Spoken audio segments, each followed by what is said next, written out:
Bueno, y finalmente pasamos a la pregunta 1. En esta pregunta nosotros vamos a tener que aprender a interpretar y utilizar los diagramas PPH una vez que ya nosotros lo tenemos construido, ¿ya? Y dice así: usted trabaja como asesor experto en sistemas de tratamiento de agua. Uno de los proyectos en curso se enfoca en una fuente de agua en la que se ha detectado cadmio. Por lo tanto, usted requiere analizar los procesos y condiciones ambientales que controlan la especiación del cadmio en el agua. Buscando en la literatura, usted encuentra lo que se presenta en las siguientes dos figuras. Esta figura número 1 tendremos un diagrama PPH para el cadmio en presencia de carbonato y azufre. Y ojo que nos están diciendo concentración total de cadmio 2 por 10 a la menos 5 milimol, concentración total de azufre 10 a la menos 4 mol litro y concentración total del sistema carbonato 10 a la menos 2 mol litro. Las líneas punteadas corresponden a las líneas continuas en la figura 2. Pasamos a la figura 2.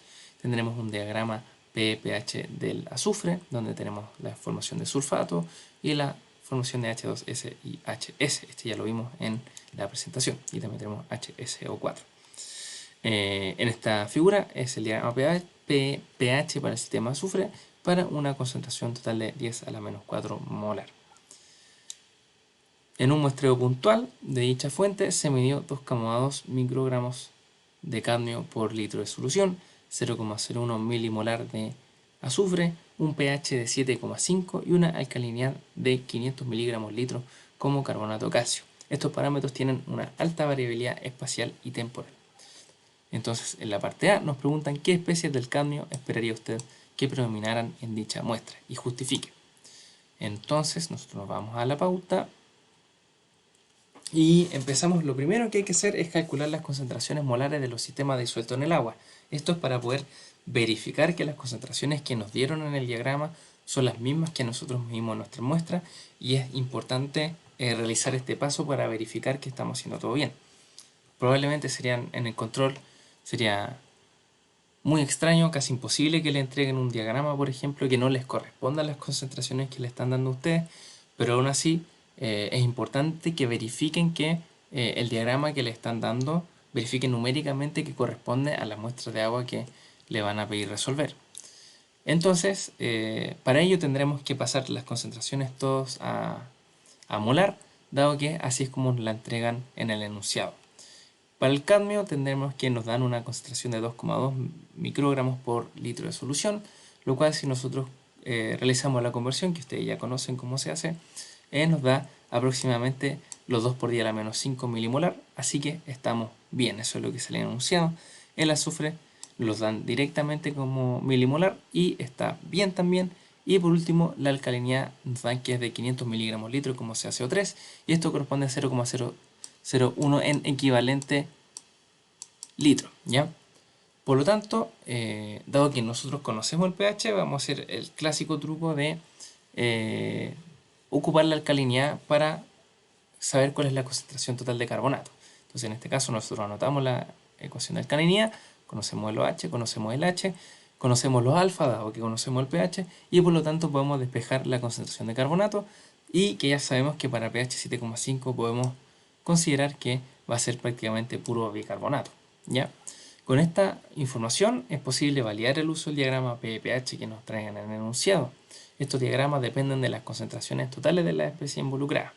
Por lo tanto, ya se conoce el pH y se aprecia que el cadmio se puede apreciar principalmente como C cadmio con azufre o CdCO3, dependiendo del potencial redox que haya en el agua. Entonces nosotros podemos verlo aquí sencillamente. Si nosotros marcamos, destacamos el pH al que se encuentra el agua en cuestión, la cual se muestreó, podemos ver que la predominante para ambientes más oxidantes va a ser el carbonato de cadmio, y para ambientes más reductores será el sulfato de cadmio.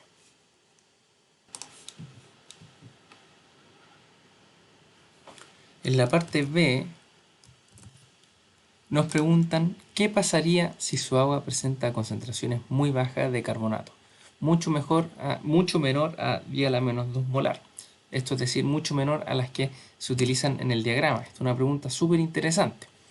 En caso de que se tengan concentraciones muy bajas de carbonato en la muestra, el diagrama utilizado deja de ser válido, ¿ya? Porque está asociado, ¿cierto?, a las concentraciones totales con las que nos indican que hay que trabajar.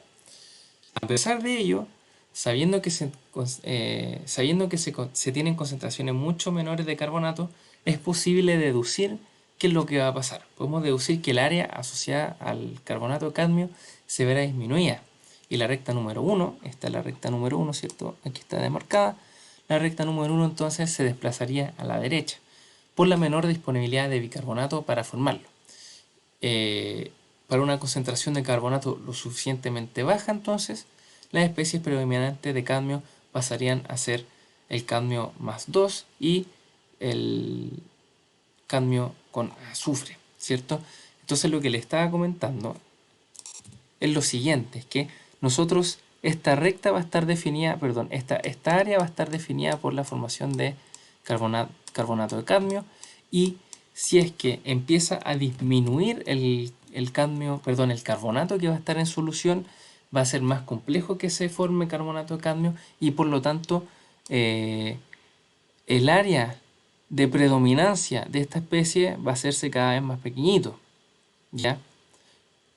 Y por lo tanto, si uno disminuye mucho el carbonato, va a irse haciendo cada vez más pequeñito, hasta que por supuesto se llega al límite en que ya nunca va a ser la especie predominante, ya sea cuando, por ejemplo, hay cero carbonato en el agua, y entonces esta especie deja incluso de aparecer en el diagrama pH, ¿ya?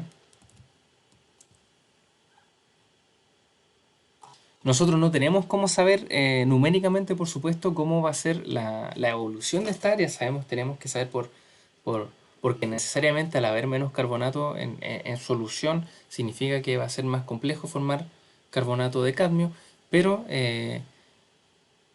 dado que no tenemos las ecuaciones, las semireacciones y las reacciones de complexación de esta, en realidad son las reacciones de complexación, ¿cierto?, de esta especie, no podemos ir determinando cuánto va a ir variando. Ahí tendríamos que llegar y meternos en los números para ver cómo es que se resuelve ese asunto. Luego pasamos a la parte C. Y nos preguntan si usted pudiera controlar las condiciones ambientales en su fuente de agua. ¿Cómo removería el cadmio y por qué? Entonces nosotros podemos analizar este diagrama PPH, ¿cierto? Y podemos notar que se pueden formar tres distintos sólidos, con azufre, con hidroxilos y con carbonato. Ojo que esta pregunta es de un control, ¿cierto? Y estas constantes de estabilidad venían en la parte de abajito, así que ahí se les sugería que estos eran los tipos de sólidos que se pueden formar, y no era que se les tenía que ocurrir de la nada, o tenían que saberse de memoria cuáles de las especies podían precipitar, ¿ya? Entonces aquí le entrego yo también las constantes de estabilidad, y dado que reconocemos que estos tres sólidos pueden ser los que se forman y queremos remover cadmio, podemos proponer un sistema de remoción a través de la precipitación. Entonces, para poder proponer el sistema de remoción, podemos determinar cuáles van a ser las condiciones las condiciones redox y las condiciones ácido-base, las cuales van a promover la máxima remoción de cadmio según los distintos sólidos, sea cual sea el que querramos remover, el que elijamos para remover. Entonces, para el CDS, nosotros tenemos una condición reductora, ¿cierto? Lo podemos ver aquí arriba, ¿cierto? CDS está aquí abajito, entonces necesita una condición reductora, mientras que el carbonato de cadmio va a necesitar un ambiente un poco más que reductor, va a ser un ambiente oxidante, y lo mismo para el hidróxido de cadmio, que va a necesitar un ambiente más bien oxidante, porque va a estar por sobre la recta que divide a estas especies. Por otro lado, también tenemos que ocupar las condiciones de pH, y estas también van a estar dadas sencillamente por el diagrama, y así que podemos definir en qué región del diagrama tenemos que estar para poder promover la formación, la precipitación de estos sólidos, ¿ya? Ahora nosotros nos podrían decir, bueno, elija cuál es el más importante, ¿cierto? O más que cuál es el más importante, cuál es el que sería más óptimo para realizar la remoción. Entonces vayámonos a los números. En las condiciones ideales para cada sólido, es decir, vamos a elegir que las especies estén en las condiciones más favorables para la precipitación, vamos a ver cuál sólido es menos soluble. Entonces, para el CDS podemos sacar la reacción de precipitación-disolución, ¿cierto? Que en este caso sería el producto entre el azufre y el cadmio. Y si nosotros consideramos la situación ideal, vamos a considerar que todo el cadmio va a estar especiado como cadmio, vamos a considerar que todo el azufre está especiado como azufre, esas serían las condiciones ideales, ¿cierto? Y nos va a dar este valor, y si nosotros los comparamos con la constante de solubilidad, que es el K sub SO, que esta columna de acá, podemos ver que esto es mucho mayor y por lo tanto vamos a estar en saturación y en sobresaturación, y vamos a estar muy sobresaturados dado que tenemos muchos órdenes de magnitud, los cuales nos van a separar la saturación de la sobresaturación. Podemos repetir el análisis para los siguientes dos sólidos. Planteamos la ecuación de precipitación-disolución, reemplazamos las condiciones. Aquí en el caso del hidroxilo supusimos la situación extrema de que tenemos un pH igual a 0 y por lo tanto tendremos dial a 0 la concentración de OH en el agua. Y para el carbonato vamos a suponer que todo el carbonato va a estar expresado como carbonato y por lo tanto vamos a reemplazar la concentración molar. A eso me refiero con la situación ideal, ¿ya? Vamos a hacer que las especies que conforman el sólido van a tener toda la concentración, van a corresponder a la concentración total de ese elemento, ¿ok? Y obtenemos resultados bastante similares.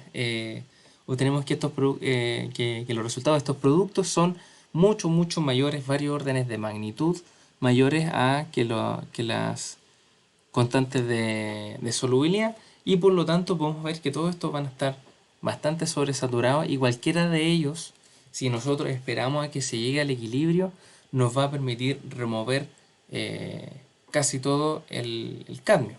Entonces, como dice aquí, todos los sólidos de cadmio son muy poco solubles y se lograría prácticamente la remoción total. Como comentario adicional, es importante considerar que al realizar remoción a través de precipitación, la cinética de reacción es protagonista. Puede tardar más algunos casos que en otros, a pesar de que no porque alguno de estos sólidos sea más soluble o menos soluble que otro, significa que yo pueda deducir que se va a demorar más o se va a demorar menos en precipitar, ¿ya? La cinética de la reacción puede ser otro mundo totalmente distinto a la estabilidad y por lo tanto para elegir, en caso de que nosotros querramos hacer un sistema de remoción, tendríamos que ver cuáles son las tasas de precipitación. Ahora nosotros no nos hemos metido mucho de lleno en esa materia, no hemos visto muy bien cómo es la cinética de la reacción, así que por eso solo se las menciono, pero es importante que lo tengan en cuenta igual de todas formas, ¿ya? Y por último, como ejercicio para ustedes, determinen la solubilidad del cadmio para cada sólido en condiciones controladas e ideales. Y esto es súper fácil, es solo resolver la igualdad, sería el KSO igual a los distintos sólidos. Entonces sería el CD por S. Y aquí en cadmio tendríamos que reemplazar una S minúscula y resolver para S cuál es la solubilidad del cadmio, ¿cierto? Y nos debería dar que es mucho menor a la cantidad de cadmio disuelto en el agua, debido a que para esta cantidad de cadmio estamos muy sobresaturados. Ahora pasamos a la parte D. En la parte D nos preguntan, en dos muestreos posteriores le informan que se midieron los siguientes parámetros in situ. Muestreo 1, pH igual a 2, P igual a menos 4. Muestreo 2, pH igual a 5, PE igual a 16. ¿Qué le parecen dichas mediciones? Justifique. Entonces, si nosotros volvemos a la pauta, en primer lugar, consideremos, nos dice que consideremos la estabilidad del agua bajo las condiciones estándar, ¿ya? 25 grados, conocida la presión de gas del oxígeno. Nosotros podemos dibujar el diagrama de estabilidad del agua, que es súper archi requete conocido, y este diagrama de estabilidad del agua se obtiene a partir de estas ecuaciones de aquí, por si acaso. La ecuación de oxidación del agua, que significa que el agua pasa a ser oxígeno, o reducción del agua, que pasa a ser gas hidrógeno, y por supuesto dentro de el área achurada vamos a tener agua estable y va a ser la especie predominante. Para la muestra A, si nosotros analizamos, ¿qué nos dicen en el enunciado? pH igual a 2 y P igual a menos 4. Entonces si nosotros vamos a pH igual a 2 y P igual a menos 4, caemos por aquí y por lo tanto estamos por debajo del diagrama de estabilidad y tendríamos reducción del agua. Entonces nos están diciendo, yo tengo una muestra, le saco su pH, estimo su pH, estimo su potencial redox y me dio este punto de aquí. Lo que uno tiene que decir es, esta muestra se tiene que descartar porque es imposible que agua en el planeta Tierra, en condiciones normales, tenga este par ordenado de condiciones. Esto no sería agua, sino que sería agua reducida a hidrógeno. Por otro lado, para la muestra B, nos dicen que tenemos un pH igual a 5 y un P igual a más 16, pH igual a 5 y P igual a 16. Y podemos ver que este punto cae dentro del diagrama de estabilidad y por lo tanto sí podemos confiar en esa muestra. Por último, la pregunta E nos dicen qué especie de cadmio esperaría encontrar en agua de mar y en agua subterránea. Bueno, en caso de que nosotros estemos con agua de mar, el agua de mar por supuesto está en contacto con la atmósfera y por lo tanto se espera que predomine un ambiente un poquito más oxidante y un pH ligeramente básico, por lo que se esperaría una fracción importante del cadmio esté presente como carbonato cadmio. Por otro lado, para la agua subterránea, lo cual por supuesto va a tener una tendencia más reductora al no estar en contacto directo con la atmósfera y un pH un poquitito más ácido, lo que podría predominar sería el CDS, ¿ok? Así que con eso terminamos la P1